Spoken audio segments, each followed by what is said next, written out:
ताए रसूल भारत की जमीन पे आए और खुदा की कसम फिर उन्होंने दीन कैसे फैलाया।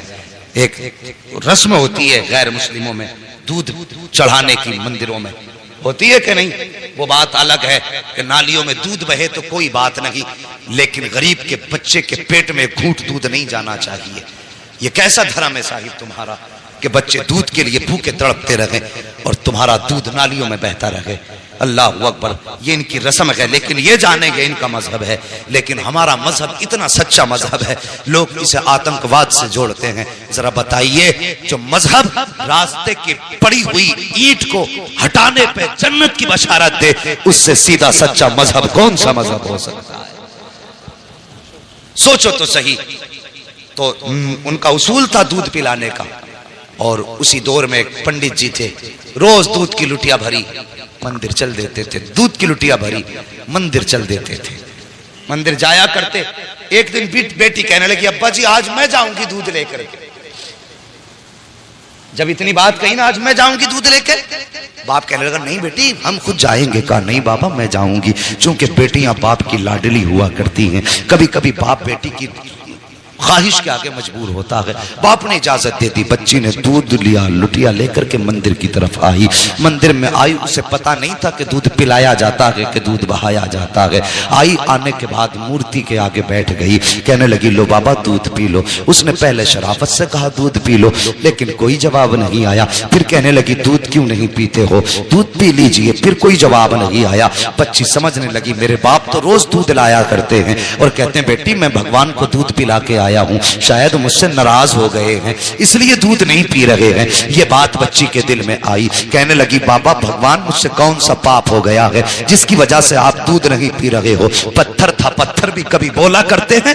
बच्ची ने सोचा शायद ये मुझसे नाराज है। फिर बच्ची ने बहुत बड़ा अहद कर लिया। बच्ची ने कहा अगर तुम दूध नहीं पियोगे तो तुम्हारे चरणों में अपनी जान दे दूंगी। ये कह के बच्ची ने लुटिया तो इधर रखी है और अपना सर उसके कदमों में मारना शुरू कर दिया है। इस बेदर्दी के साथ उसने सर पटका कि माथे से खून बहना शुरू हो जाता है। जब बच्ची सर पटकती रही, रोती रही, उसी रास्ते से इत्तेफाक से गरीब नवाज का गुजर हो जाता है, अताए रसूल का गुजर होता है। जैसी गरीब नवाज ने बच्ची को रोते देखा, सर पटकते देखा, आप आए हैं। आने के बाद पेशानी की जगह अपनी हथेली रख दी है। जैसी हथेली आई है, बच्ची ने यूं सर उठाया, सादा से बाबा को देखा। देख के कहने लगी बाबा कौन हो। कहने लगे बेटी बता तो सही बात क्या है, ये अपने ऊपर जुल्म क्यों कर रही है। उसने कहा बाबा आप जाइए, ये मेरे भगवान का मामला है। मेरे गरीब नवाज ने फरमाया बेटी बता तो सही क्या मामला है, आखिर ये क्यों कर रही है। उसने कहा बाबा तुम क्या जानो, तुम तो मुसलमानों के धर्म गुरु हो, ये हमारे मजहब का मामला है। गरीब नवाज ने कहा बेटी बता तो सही बात क्या है। बच्ची कहने लगी सुनो बाबा अगर नहीं मानते हो तो सुनिए, मेरे बाप रोज दूध पिला के जाया करते हैं, लेकिन आज मैं दूध लेकर के आई हूं तो ये दूध नहीं पी रहे हैं, शायद ये मुझसे नाराज हैं। तो मैंने ये कसम खाई है या तो ये दूध पिएंगे या मैं अपनी जान दे दूंगी। जैसे इतना सुना है, गरीब नवाज कहते हैं बेटी बस इतनी सी बात है। कहा हाँ बस इतनी सी बात है। आपने फरमाया कि दूध क्यों नहीं पीते हो। जब बच्ची कह रही है तो दूध पी लीजिए, जैसे इतना कहा है वो पत्थर टस से मस नहीं हुआ। आपने फरमाया सुनता नहीं कौन कह रहा है, मोइनुद्दीन कहता है दूध पी ले। उसने फिर भी दूध ना पिया है।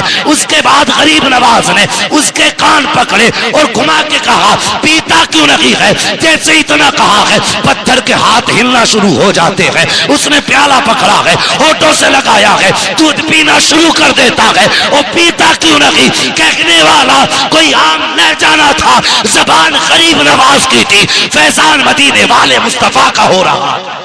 नारे या रसूल अल्लाह, या रसूल अल्लाह, नारे जिंदाबाद, जिंदाबाद, अल्लाह अकबर, सुभान अल्लाह, सुभान अल्लाह अकबर।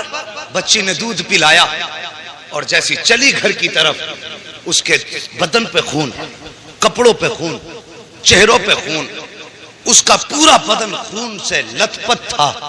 और मुझे बताइए अगर कोई बेटी अकेली जंगल से आ रही हो और बदन खून में लथपथ हो, सर से खून बह रहा हो, तो कोई ये नहीं सोचेगा कि इसने चोट खाई है।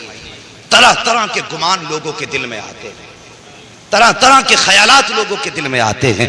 बेटी पंडित की थी, जब घर की तरफ चली है, बस्ती में कदम रखा, बस्ती वालों में शोर हो गया कि पंडित जी की बेटी देखो खून में नहा के आई है। अल्लाह अकबर, गांव वाले लोग पीछे पीछे हो गए। बच्ची घर आई है, अल्लाह अकबर। बाप ने बेटी के माथे पे खून देखा। बाप तो बाप होता है, चाहे वो किसी भी धर्म का हो। तड़प गया, कहने लगा बेटी बात क्या है? उसने कहा बाबा मैं दूध लेकर के गई थी और मेरे भगवान ने दूध पीने से इनकार किया। उन्होंने दूध ना पिया तो मैंने कसम खाई थी कि अगर दूध नहीं पियोगे तो मैं तुम्हारे चरणों में अपनी जान दे दूंगी। ये कह के मैंने जब सर उनके कदमों पे मारा है, अल्लाह अकबर, सर कदमों पे मारा है, वो कहती है तब मेरे जिस्म में खून बहा है, तब सर फटा खून बहने लगा। लेकिन बाबा मैं दूध पिला के आई हूँ। बच्ची ने जैसी इतनी बात कही, बाप कहने लगा क्या कह रही हो? हाँ बाबा मैंने दूध पिलाया है। बाप कहने लगा बेटे पूरी जिंदगी गुजर गई इसी पत्थर की इबादत करते करते, आज तक हम दूध ना पिला सके, तू एक दिन में कैसे दूध पिला सकती है? गांव वालों ने इतना सुना, कहने लगे पंडित तेरी बेटी झूठ बोल रही है, दूध नहीं पिलाया है, पत्थर तो दूध पी ही नहीं सकते। बच्ची तेरी इज्जत लुटा के आई है, किसी ने इसकी आबरू लूटी है, इसलिए ये आके बातें बना रही है, ये झूठ बोल रही है। और यार जब किसी को भी इज्जत का ताना दिया जाता है तो वो किसी भी धर्म की बेटी हो, इज्जत सबको प्यारी होती है। जब गांव वालों ने कहा था कि तेरी बेटी झूठ बोल रही है, ये कहीं मुंह काला करके आई है, इज्जत लुटा के आई है, ये बहाना बना रही है, बाप ने बेटी के कदमों पे अपना सर का जो टोपी थी वो रखी और रख के कहने लगा बेटी ये मेरी बेटी मेरी इज्जत बचा ले, सच बता बात क्या है? बच्ची कहने लगी बाबा मैं दूध पिला के आई हूँ। बाप ने कहा झूठ ना बोल। बच्ची ने कहा बाबा किसकी कसम खिलाते हो? मैं सबकी कसम खाने तैयार हूँ, लेकिन सच यही है दूध पिला के आई हूँ। जब बेटी ने बात बात पे यही जवाब दिया, गांव वाले कहने लगे पंडित जी अगर यही सच है, अगर आज इसने दूध पिलाया है तो फिर कल भी तो यही दूध पिला सकती है। कि चलिए कल हमारे सामने दूध पिलाए तब मानेंगे कि तुम्हारी बेटी सच्ची है। बाप ने बेटी का चेहरा देखा, कहा बेटी तेरा क्या फैसला है, क्या तू दूध पिलाने के लिए फिर से तैयार है? बच्ची ने कहा हाँ मैं तैयार हूँ। कहा ठीक है। दिन मुकर्रर हुआ, वक्त मुकर्रर हुआ, फिर से पूरा गांव और ये बच्ची उसी मंदिर की तरफ चले हैं जहां बच्ची ने उसको दूध पिलाया था। जब उसी मंदिर के दरवाजे पे बच्ची गई है, जाने के बाद पूरा गांव तमाशाई है, बाप भी साथ में है। बच्ची ने जाके दूध का प्याला रखा और रखने के बाद फिर कहती है महाराज दूध पी लीजिए, मेरे भगवान दूध पी लीजिए। लेकिन वो फिर पत्थर है, दूध कैसे पिए? बच्ची ने जब कहा दूध पी लीजिए, पीते क्यों नहीं हो? गांव वालों ने कहा लगाया, कहा सुन पंडित हमने पहले ही कहा था तेरी बेटी झूठ बोल रही है, ये मुंह काला करके आई है इसलिए अपनी इज्जत बचा रही है। जब इतनी बात बच्ची ने सुनी है, बच्ची का दिल टूट जाता है, बच्चे की आंख में आंसू आए, लेकिन साथ ही गुस्सा भी आया। बच्ची जलाल में उठ के खड़ी हुई, तवज्जो करना, बच्ची जलाल में उठ के खड़ी हुई और कहने लगी दूध पीता है या कल वाले बाबा को बुलाना पड़ेगा, दूध पीता है या कल वाले बाबा को बुलाना पड़ेगा। जैसी इतनी बात बच्ची ने कही है, फिर उसने हाथ बढ़ाया है, दूध पीना शुरू कर दिया है। फिर जब पत्थर की मूर्ति ने दूध पी लिया है, कहने लगी बाबा देखो कल भी ऐसे ही दूध पिया था, आज भी दूध पी लिया है। बाप ने कहा बेटी ये बाबा कौन है बता तो सही, कल कौन आया था? बच्ची ने कहा बाबा मैं उसका नाम तो नहीं जानती हूँ, लेकिन इधर से आया था इधर गया था, पूरा गांव उस जगह पे निकल गया जिस पे गरीब नवाज गुजर के गए थे। एक दरख्त के नीचे जाके देखा मेरे गरीब नवाज बैठे हुए हैं। जाने के बाद कहा था बेटी यही बाबा है? कहा हाँ यही बाबा है। पंडित कदमों पे सर रख के कहता है महाराज तुम भगवान हो, जिसके कहने से पत्थर ने दूध पी लिया है, इतना कहा है। गरीब नवाज ने निकाह के करम उठाई है, फरमाते मैं कोई खुदा नहीं हूँ, मैं कोई भगवान नहीं हूँ। कहा बताओ तो सही फिर किसकी पावर है जो पत्थर दूध पी ले? गरीब नवाज ने कहा था वो मेरी पावर नहीं बल्कि वो उसकी पावर है जिसको गरीब नवाज पूजा करता है। कहा कौन है वो? गरीब नवाज ने कहा था वो है जिसने तुमको भी पैदा किया है, गरीब नवाज को भी पैदा किया है। अगर पूछना है तो खुदा का पूछो। सबने कहा था ये कह के गरीब नवाज चले, तोड़े कदम पकड़े लोगों ने, कहा गरीब नवाज आगे ना जाइए, पहले हाथ बढ़ाइए, कलमा पढ़ा के हमें मुसलमान बना जाए। नारे तकबीर, नारे रिसालत, उलमाए अहले सुन्नत, अज़मते इस्लाम, अज़मते इस्लाम, अज़मते इस्लाम। अल्लामा मुफ्ती हम्माद साहब किबला अल्लामा मुफ्ती हम्माद साहब किबला सरजमीने अदलपुर, सरजमीने अदलपुर, नारे तकबीर, नारे रिसाल। लक़द काना लकुम फी रसूलिल्लाहि उस्वतुन हसना, और मेरे महबूब की जिंदगी तुम्हारे लिए बेहतरीन नमूना है। हुजूर के किरदार को अपनाइए, बेटियों से प्यार करो। बेटी बेटी है, चाहे वो दोस्त की बेटी हो या दुश्मन की बेटी हो। मेरे हुजूर के दरबार में हातिम ताई की बेटी आई थी, नंगे सर आई।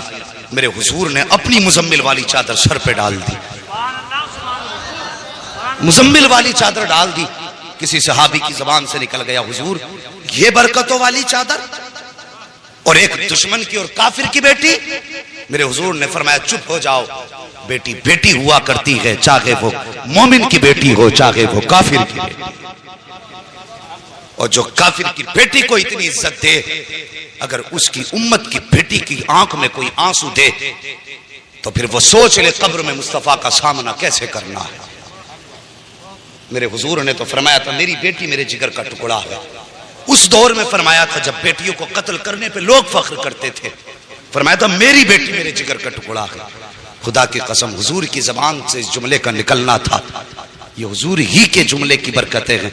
आज हर घर में बेटी को अल्लाह की रहमत समझ के रखा जाता है, ये उनकी जबान की बरकत है। वरना आज हम भी बेटियों को कत्ल कर रहे होते। उनके दामन से जुड़ना क्या था। खुदा की कसम जो बेटियों को कत्ल करने में जिनके माथे पे पसीना नहीं आता था, जिस दिन से हुजूर का दामन थामा, वो जमीन पे पैर फूंक के रखते थे और डरते थे कहीं हमारे पैर के नीचे चूंटी ना आ जाए। ये हुनर किसने सिखाए?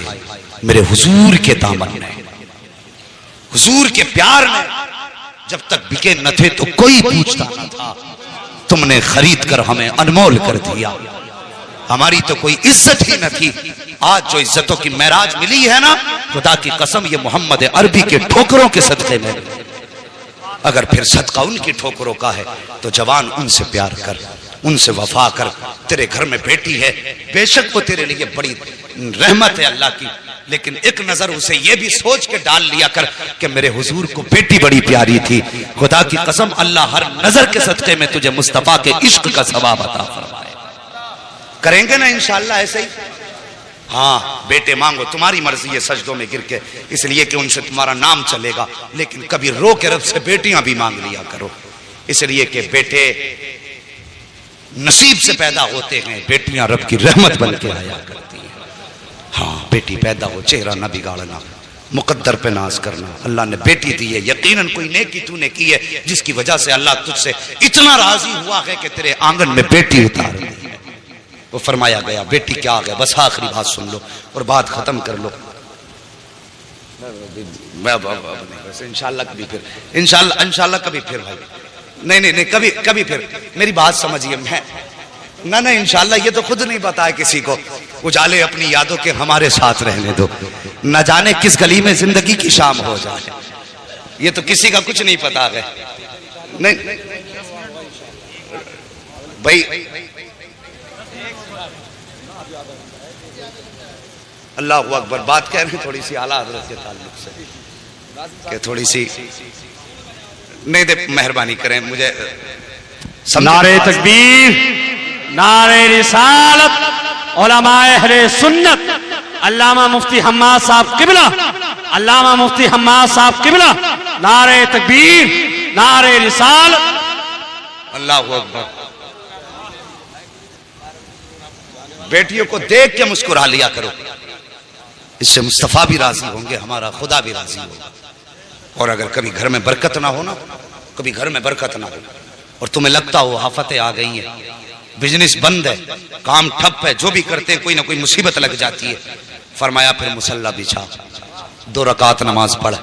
तेरे घर के अंदर बेटी या बहन मौजूद है, उसे मुसल्ले के आगे बैठा और फिर रब के आगे हाथ फैला दे और बस इतना कह, या अल्लाह इस बेटी के सदक़े में मेरे घर में बरकतें अता फरमा दे। फरमाया गया, बुजुर्गों ने फरमाया, हाथ नीचे बाद में आते हैं, खुदा की रहमतें घर में पहले उतार दी जाती। अल्लाह अकबर। ओ यार लोगों की दिलजोई करो, किसी का दिल ना दुखाओ। पूरी जिंदगी हो गई मसल के आला हजरत का नारा लगाते हुए। आला हजरत को समझो कौन है आला हजरत। जरा करीब से समझिए, मैं उनकी जिंदगी से